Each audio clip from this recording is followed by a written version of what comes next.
About 18 months later, I got a phone call from the Patent and Trademark Office telling me that my patent was going to be granted. And not only that, but they also informed me that I would be the first African-American woman in history to own a patent on a natural hair care product. We getting money, money, money. When Jameer sharing gems with her getting money, money, money. Getting a line, growing money and getting money, money, money. It's your life, trying to give more life. Getting money, money. This is an event that speaks directly to who we are, where we've come from, and where we are going. And when I asked how many of you have ever been made to feel like you had to shrink into a space that wasn't designed for you, I think I saw almost everybody raise their hand. Is that correct?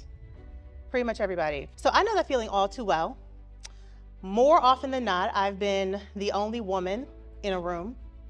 I've been the only woman of color or person of color at many board tables. And more often than not, I've been the only person of color who happened to be a woman in these rooms and at these tables. And every single time, the weight of being the only one is so heavy. Has anyone been like the one to represent the entire community? And it's such a heavy feeling, right? I know that feeling all too well. But let me tell you something that I wish that I knew earlier that I just recently learned in the past few years. Not only do we belong in these rooms, we literally transform these rooms. We set the trends, we define what's cool. We are collectively that girl. Let me tell you a little bit of a story. So at the age of 25, and I know I'm only 26 right now, right? At the age of 25, I became the Global Digital Communications Director for a little company you might have heard of called Ford Motor Company. I was fresh out of graduate school, only had been out of school for a year, and I got to do some really, really fun things in this role. Here I was, 25 years old, a young girl from the east side of Cleveland, Ohio. I was making a multiple six-figure salary, which is a lot of money today, and it was certainly a lot of money then. I got to do some amazing things. Like, I remember sitting at the Detroit Auto Show with Nelly right next to me as he and I were tweeting on what was then called Twitter and now called X. I've been in rooms with Ludacris when him and his team were pitching me and my team on becoming one of the sponsors for one of the Fast and the Furious movies. I remember being in a pitch meeting with will.i.am, and he gave me backstage passes himself to his concert that night as him and his team pitched me in something that he was doing with the World Cup. I've worked on the Ford Explorer commercials with Kevin Hart, the Lincoln MKZ commercials with Matthew McConaughey. I even got to participate in the Super Bowl, and I got to go to the NBA All-Star game. Sounds like a dream job, right? Here I was, 25 years old, Global Digital Communications Director at this behemoth of a brand. At the time, Ford was one of the top 10 biggest companies in the entire country. And I'm this little girl, fresh out of grad school with this job. It sounds like a really amazing dream job, and it was in many cases, but it definitely came with a cost. You see, Ford had a ranking system. And that ranking system was called LL levels, so leadership levels. So LL1 down to LL6. LL1 was the CEO. There can only be one CEO. Then there was LL2. LL2 was executive vice president level. And you could have multiple executive vice presidents. For example, executive vice president of marketing in North America, executive vice president of purchasing in Mexico, executive vice president of production in Asia, okay? LL3 was the VP level, and LL4 was where I was. LL4, that was the director level. LL5 was middle management, and LL6 was the entry-level managers. Now, I need to kind of set the stage for you here. In order to go from an LL6 to an LL5, it took about 4 years. To go from an LL5 to an LL4, which is where I was, took about another 4 years. So all in all, 8 years to go from LL6 entry level to the director level, at which I was at LL4. But I walked in the door as an LL4, right?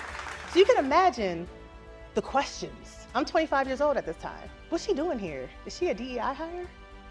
Is this an affirmative action hire? Do they have a quota to meet? Is she even qualified to be here? So many questions before I even opened my mouth. And several strikes against me. Beyond that, I had expectations thrown upon me that nobody in their right mind would ever have. For example, getting phone calls at 3 in the morning, expecting reports to be in detail reports to be delivered by 4:30 a.m. so that the person who was getting it could have it ready by 8 a.m. And you might say, I know, girl, right?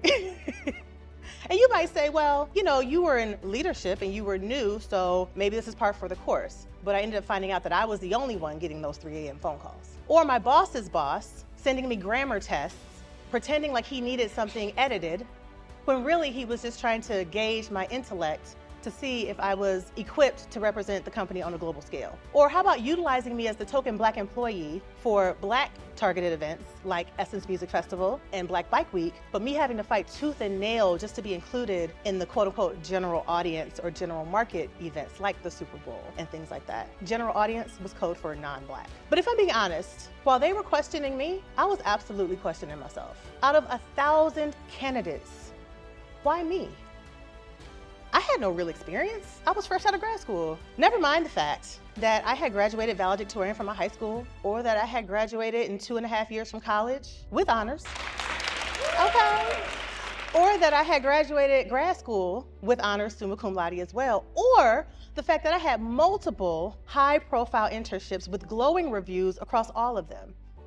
And even if those didn't count, what about the pure simple fact that the people who hired me thought that I was the right ideal candidate for the job out of 1,000 people and across 5 interviews? But isn't it the story of our lives? Overworking, overproving, outperforming, and still never really being celebrated. But even worse, not celebrating ourselves. And despite all of that, we are still the ones who shift culture. Let me prove it to you. So at Ford, I helped to pioneer what we now know as corporate social media. Back when companies were not talking to consumers or individuals like you.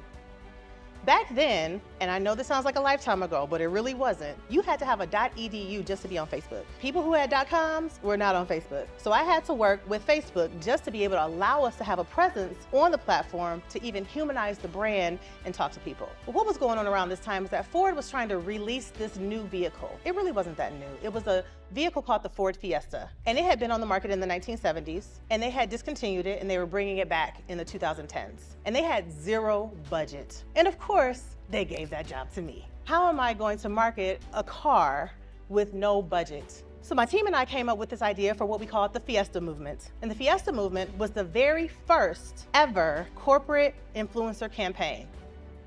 We gave 100 cars to 100 people for 100 days. Because social media was free. So I said, hey, if all the budget we have is to have the cars, let's give them away and let people see how other people live their lives with this car. So I had my team set up a platform, and we called it fiestamovement.com. And everyday people like you and I could go on this platform and we could see how folks live their life with the vehicle. No longer was this vehicle just another commercial on a screen with a logo and a faceless driver. You now got to see how people incorporated the car into their lives. Nowadays, these sorts of things are commonplace, but this did not exist back then. One of the really, really cool opportunities that we got was we saw some people, a couple, drive all the way from Washington, D.C. to Las Vegas to get married. And people who were viewing this got to see this in real time. We saw a man take his dog to Yosemite National Park, and we saw on the screen how the car met the terrain and how resilient it was against that. People got to see this person with their car in nature, the trees, the sunset, all these sorts of things that regular people might be interested in. We even saw some real life stuff. We saw a couple break up, actually, with the car, and we saw a woman start her new life with the vehicle. That's real life, right? We saw a mom dealing with her autistic son in the back seat and how much room she had to help him, kind of guide him, to calm him down and coddle him. These are all real life experiences that you don't get on a TV commercial. For the first time ever, influencer campaigns were created. Now, again, I know that brands nowadays reach out to you all the time. Some of you in this audience might have brands that reach out to you and say, hey, we got this new makeup palette. Yeah, they'll send you stuff, and it's very commonplace. But this did not exist. And that campaign, the Fiesta Movement, changed marketing forever. Ford measured its success by awareness and by sales. The average new car or re-release car on the market had a 19% awareness rate. That means that 19% of the people in America knew this car existed. I'm not talking about Ford Mustangs. Everybody and their mama knows Ford Mustangs exists, right? I'm talking about a car that had not been on the market or was brand new. By the time the Fiesta Movement was over, the Ford Fiesta had a 64% awareness rate, more than 3 times the benchmark. Now, when it came to sales, the Ford Fiesta, after the Fiesta Movement ended, had the biggest launch in sales of any vehicle for the prior 18 years. It was so successful that colleges and universities started writing think pieces and case studies about it. In fact, if you Google Fiesta Movement right now, you'll find a case study at Boston University about it. You'll even find a write-up about it in the Harvard Business Review. And who was behind it?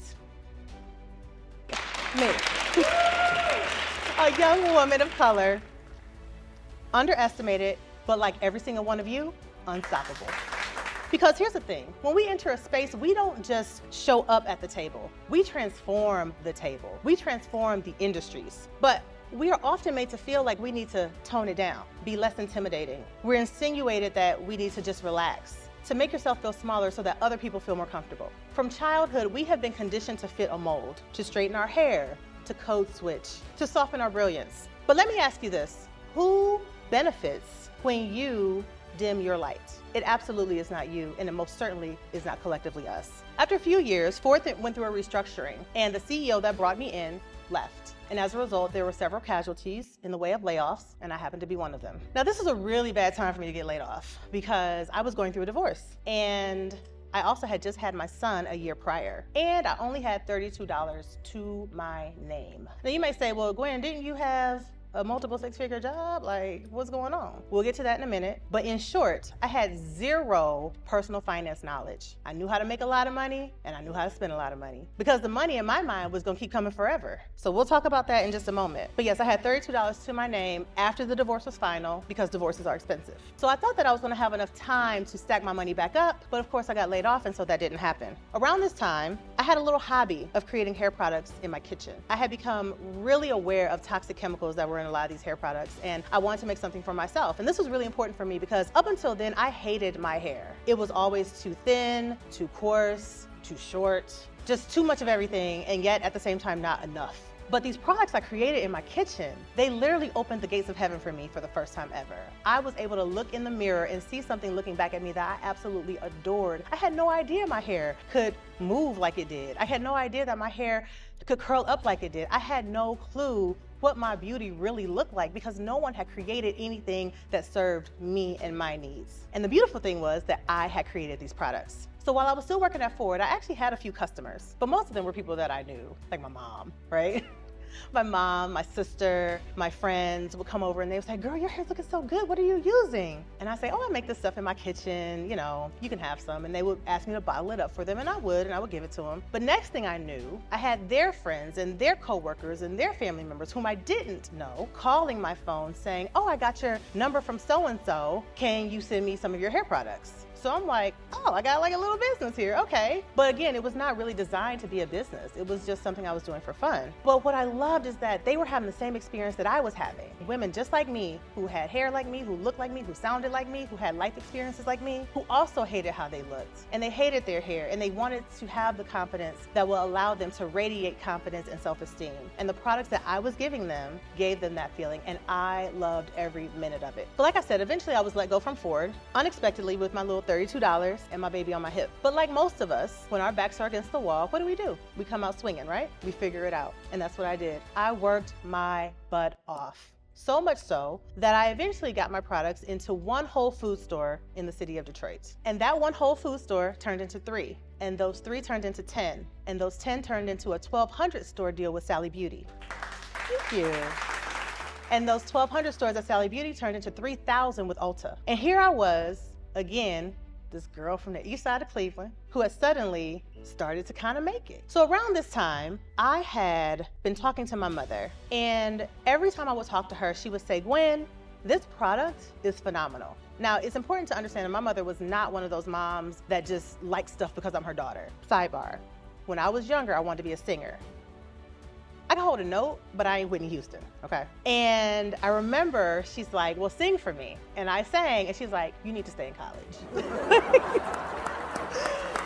So, for my mother to have been the one to say, this is phenomenal, meant a whole lot, because she was not a yes person. And she said, you need to patent this product. And I said, Mommy, you can't patent a hair product. But every time we would talk, which was about every other day, here she comes with the same request. Gwen, have you looked into patenting your hair products? No, I haven't. Now, the product she was talking about was my flagship product, which is called the Moroccan Rasoul 5-in-1 Clay Treatment. It's a shampoo, a conditioner, a deep conditioner, a detangler, and it does the work of a leave-in conditioner all at one time. And she's like, you've invented something incredible. You need to patent it.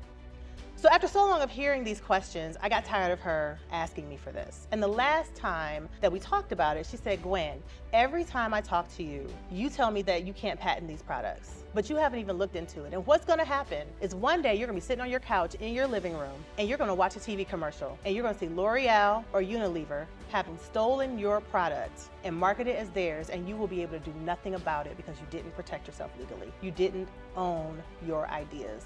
And I thought about how infuriated I would be. And I thought about how many times I've seen people, particularly people of color, invent something that has been stolen from them. And I did not want that to be my story.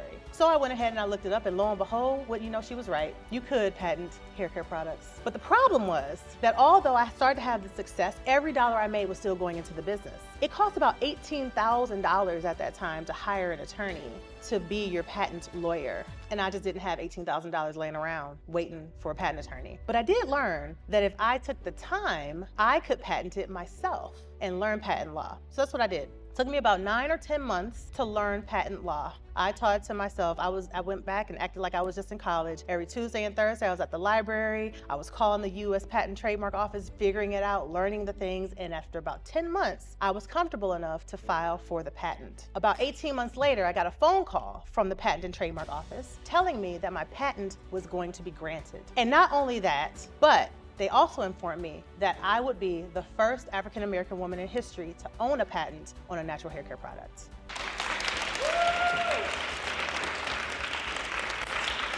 I didn't intend for that to happen, but I was very excited that it did. Around that time, you can imagine that put me on a lot of lists with people.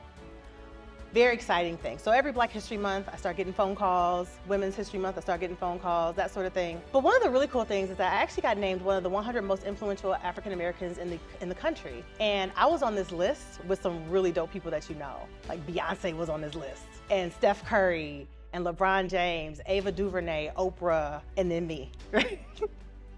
That was really cool. I also got featured as a woman of power on the Today Show during Women's History Month last year. And even during COVID, I got phone calls from MSNBC and CNN asking me to be a talking head on the political shows to talk to them and share my thoughts how the pending election and how COVID was going to affect small businesses. That was really fun.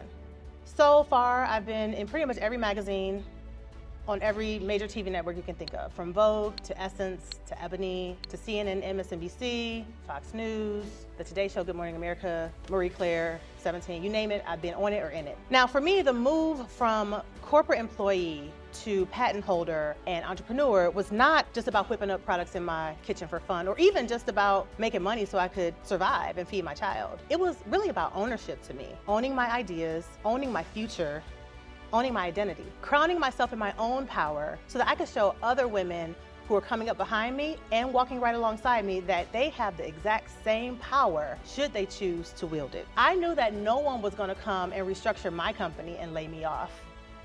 I knew that no one was going to question my credentials or if I belonged, and no one was certainly going to contact me at 3 a.m. asking for reports at 4:30, and they absolutely were not going to ask me for grammar tests to test my intellect for a company that I owned. Now, I can't lie, I still had people questioning me about some things, but instead they were questioning me about different things. This time, they were wondering, well, why don't you make your brand more universal? Why don't you make it appeal to a wider audience? That way you can make more money. First of all, I know that the riches are in the niches, and I was targeting a specific woman. But more importantly than that, I was creating a product that helped people who looked like me, who had the same life experiences as me, who felt devalued by society because of their innate beauty, helping them realize that they are the standard of beauty.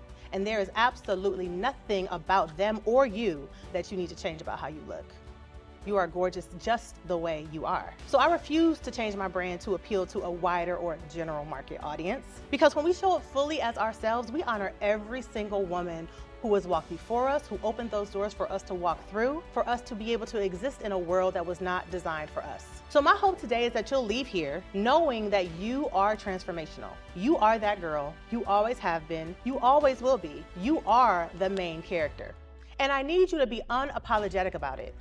But I know that being unapologetic is not always easy. The moment you begin to embrace your full self, the moment you refuse to shrink, the world is going to push back against you. They'll say you're doing too much, you're too loud, you're too aggressive, you're too confident. But their discomfort is not your problem. And frankly, those who say you're doing too much are usually the ones who are doing enough. I'm gonna run that back. The ones who say you are doing too much are usually the ones who aren't doing enough. These days, I still own and operate Naturalicious, and we're still changing people's lives and serving women, and we're still in 3,000 plus stores around the world. But like many of you, I have multiple talents and multiple interests. One of them, which is so ironic, is personal finance and stock investing, which is funny, because I didn't have any money when I had $32 in the bank. But that's exactly why I started my podcast and my YouTube show called The Get Money Show. I so wish that I knew at your age what I know now. When I was in college, now mind you, I graduated college early in 2.5 years, and undergrad and grad school in 2 more years, so about 4.5 years. I got about $2,000 back every semester in the form of a refund check. You guys get refund checks? Okay, so let's do the math, right? So $2,000 across 1 school year per semester, that's $4,000, right? And across 4 years, that's $16,000, correct? 4,000 times 4 is 16, right? We all on the same page? I wish that I knew not to go and spend that money the way that I did. What did I do with it? I went and I bought dinners for my friends. We went on trips to Chicago. I bought bags and I bought clothes. And everything that I bought today, I cannot tell you where that stuff is. I have zero idea. But if I knew then what I know now, that $16,000 that I got back in the form of a refund check, if I had actually put that in the stock market, today, that $16,000 would be worth almost $350,000 without me adding a single extra dime to it. And if I held that same $16,000 that turned into $350,000 today, if I held it for 10 more years, that money, thanks to compound interest and the average rate of return of a high interest mutual fund, would have turned into about $1.4 million just from $16,000 without me adding a single extra dime and with me doing zero work. When we talk about passive income, that's passive income. But I didn't know who was gonna teach me and who's gonna teach you. I certainly didn't know, and I was a fully grown woman with a child and still didn't know.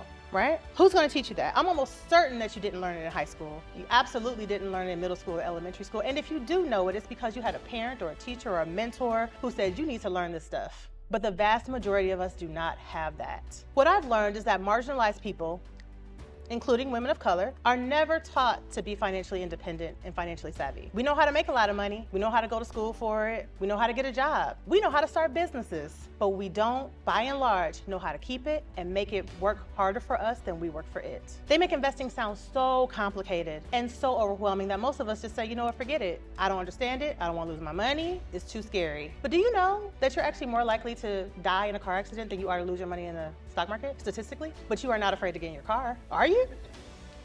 Absolutely not, right? Absolutely not. The stock market has always recovered. It has never stayed down, ever, in the history of ever. But the way that they make us feel is, oh my God, what if I lose all my money in the stock market? If we're truly going to be crowned in our power, we have to be able to sustain ourselves and make our money work harder for us than we work for it. That is actually the American dream. Because being crowned in your power is not just a mindset. It's not just something that sounds good. It is backed by resources and it's backed by capital. It's about positioning ourselves so that we have the freedom to walk away from spaces and places and situations that don't serve us, whether that be a job, a toxic relationship, or something or someone that doesn't align with our values. Because what is power if it's dependent upon someone else's permission?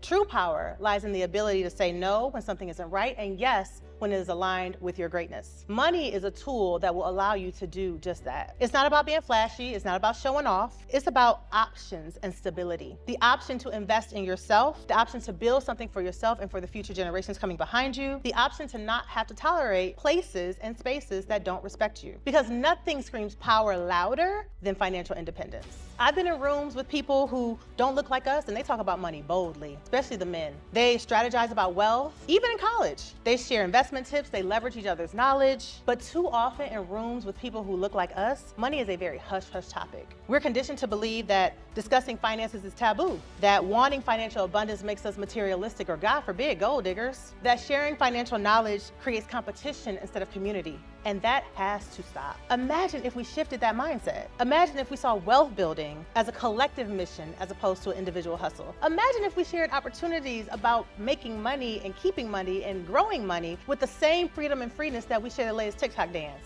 Imagine if we shared it just as openly. And to be clear, this is not just about stacking a bunch of money for today. This is about legacy. The money decisions that you make today are going to set the financial foundation for your entire future. Because at this age that I am today, I can make money, but I will never have the time that I had when I was 20 and 21 years old for compound interest to do its thing and turn $16,000 into $1.4 million. When you are financially independent and financially savvy, you become armed with the ability to affect change for yourself and for causes that you care deeply about. At your age right now, are you making financial decisions that honor your future self and the change that you wish to see in the world? Are you surrounding yourself with people who challenge you to think bigger, save smarter, invest more wisely? When you control your finances, you control your options. So, my sisters, my challenge to you today is this. How will you claim your power this year? Will you go for that internship that you're not so sure you're qualified for, but you feel like it could be a really good fit? So that you're good 20 years, 30 years from now, so that that 20 or 30 year from now person can look back at you today and say, good job, girl.